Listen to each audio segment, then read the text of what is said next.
మాట్లాడేస్తుంది ఏం మాట్లాడతామని ఇంత చిన్న వయసులో ఇంత గొప్ప బాధ్యత మీకు వచ్చిందంటే మీ యొక్క మేధాశక్తి, మీ నాన్నగారి యొక్క ఎక్స్పీరియన్స్ మీరు తీసుకొని ఇటు పొలిటికల్ గా కానీ బిజినెస్ రూపంలో కానీ అవన్నీ ఎక్స్పీరియన్సెస్ ఉండబట్టి కట్టు వైశాఖ కమ్యూనిటీలో ఇంత ప్రయారిటీ ఇచ్చి ఒక క్యాబినెట్ తీసుకుని ఫస్ట్ టైం ఏంటంటే ఇచ్చేది అంటే మీ యొక్క గొప్పతనం అనేది దాన్ని బట్టి మనం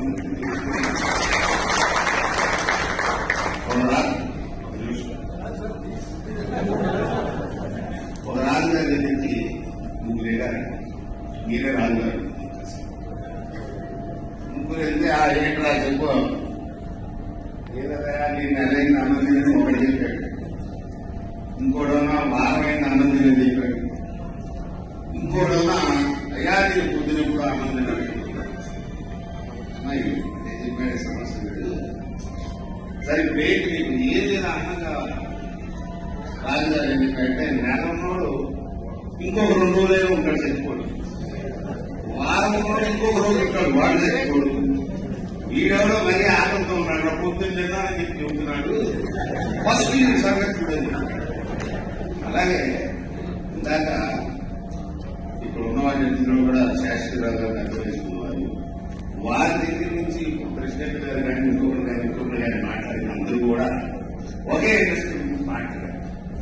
కనుక వాళ్ళు పొద్దులకు కూడా ఆనందం కాదు కాబట్టి ఫస్ట్ వాళ్ళ సమస్యలు తీర్చాలి.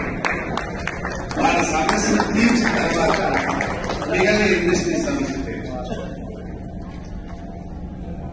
వైశాఖంలో ఎవరున్నా పౌరుల నుంచి వైశాఖం వ్యాపారం సాగు స్వభావం మంచి వాళ్ళకి ముందుంటారనేటటువంటి నానుడు ఉంది. మన ప్రసాద్ గారు చెప్పారు, ఇప్పుడున్న జనరేషన్ పూర్వం నుంచి మనం పెద్దలు ఏదైతే వ్యాపారాలు మొదలుపెట్టారో వాటిని కంటిన్యూ చేయడానికి కొద్దిగా సుఖత వ్యాపారాలు, పెద్ద పెద్ద వ్యాపారాలు మనం ఊహించడానికి కూడా వీలు లేనటువంటి వ్యాపారాలు బాగా మేకప్ చేసుకున్న ఆడది ఏ విధంగా మెరుస్తుందో మార్కెట్ లో ఆ విధంగా మెరుస్తుంది వీళ్ళని అట్రాక్ట్ చేస్తుంది. కానీ వీళ్ళ బేస్ మర్చిపోతుంది. సమస్య ఏంటంటే పునాదిని మర్చిపోతున్నారు, గాలిలో మేడం కడుతున్నారు.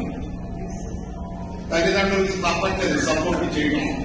అలా కింద పడ్డప్పుడు మనం చూసుకున్నాం, తర్వాత వాడి కింద కూడా పడ్డప్పుడు జాగ్రత్తగా చూసుకోవడానికి కావాలన్న సొమ్ము దాచిపెడతాం అనుకుంటున్నాడు. తప్ప ఎందుకంటే ఏంటంటే వాడెప్పుడు చెబితే వినడు, కొడితే ఏడుస్తాడు. ఇటువంటి సమస్యలతో కొత్తగా వచ్చినటువంటి లేటెస్ట్ జనరేషన్ అటు అనకుండా ఇటు చేయకుండా ఇబ్బందులు. వాళ్ళందరికీ మీరు డైరెక్షన్ ఇవ్వాలి. క్లౌడ్ అన్నారు, సర్వర్ అన్నారు, అదన్నారు, ఇదన్నారు, ఏదేదో చెప్పారు. అన్ని పోయి ఇప్పుడు ఏంటది ఆర్టిఫిషియల్ ఇంటెలిజెన్స్. వాడేవాడు ఎవరైనా వస్తూ వాడు ఇప్పుడు యాభై కన్నా మంచి ఫోన్ తీసుకొస్తాడంటున్నాడు. వాడు బ్రెయిన్ తో కనెక్ట్ చేస్తాడు. నేను రామారావుతో మాట్లాడాలని అవసరం అనుకోగానే రామారావు ఫోన్ అయిపోతాను. మరి స్పీడ్ గా వెళ్తుంది దేశం. మరి మేమందరూ మరి అవుట్ మోడల్ అయిపోతామని బయట కూడా ఉంటాం. కంప్యూటర్ రాదు, కంప్యూటర్ రాదని చేస్తాం, ఇంకోటి రాదు, ఇంకోటి రాదు. మరి నా పరిస్థితి ఏంటి? ఇన్ని కోట్ల రూపాయల ట్యాక్స్ మేము ఇన్కమ్ ట్యాక్స్ రూపంలోనూ సేల్స్ ట్యాక్స్ రూపంలోనూ పడుతూ ఉన్నాం. ఎవరెవరి వ్యాపారాలు తగ్గట్టుగా, ఎవరెవరి లాభాలకు తగ్గట్టుగా వాళ్ళు. మేము రిటైర్డ్ అయితే మా పరిస్థితి నేను సంవత్సరానికి 15 కోట్లు కడతాను ఇన్కమ్ ట్యాక్స్, సేల్స్ ట్యాక్స్ దాన్ని బట్టి తగ్గించుకోండి. రేపు నేను రిటైర్డ్ అవుతా, మరి నా పరిస్థితి ఏంటి? నేను వ్యాపారం చేయండి, మరి నాకు ఆదాయం ఏంటి?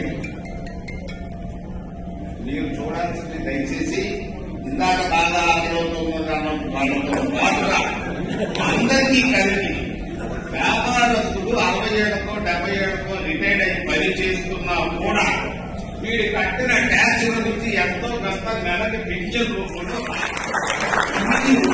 అది చేయాలి. వ్యాపారస్తుడు ట్యాక్స్ పెట్టాడంటే వాడి పర్సనల్ లైఫ్ ని ఎంతో సాక్రిఫైస్ చేశాడు.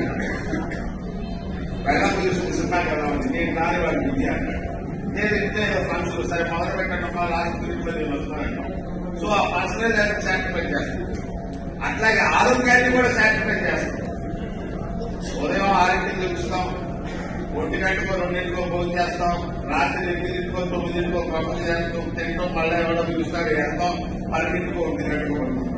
డాక్టర్ చూస్తుంటాడు, ఇచ్చేయండి ఎక్కడ కుదిరి సంస్కృతి కుదరదు, ప్రాక్టికల్ గా కుదరదు. ఏ ఆధారం కూడా మరి ఆరోగ్యం సాక్రిఫైస్ చేసి, పర్సనల్ లైఫ్ ని సాక్రిఫైస్ చేసి, సంతోషాలు శిఖరాలు మొత్తం తిరగడం సాక్రిఫైస్ చేసి, మీ వ్యాపారం చేసి, మీ లాభం రూపంలో డబ్బు సంపాదించి ట్యాక్స్ రూపంలో గవర్నమెంట్ పడుతున్న దాని నుంచి కొంత పార్ట్ మీరు రిటైర్ అయిన తర్వాత పెన్షన్ రూపంలో చేపట్టడం మీ ఎవరో తగ్గాలని కోరుకుంటున్నాను.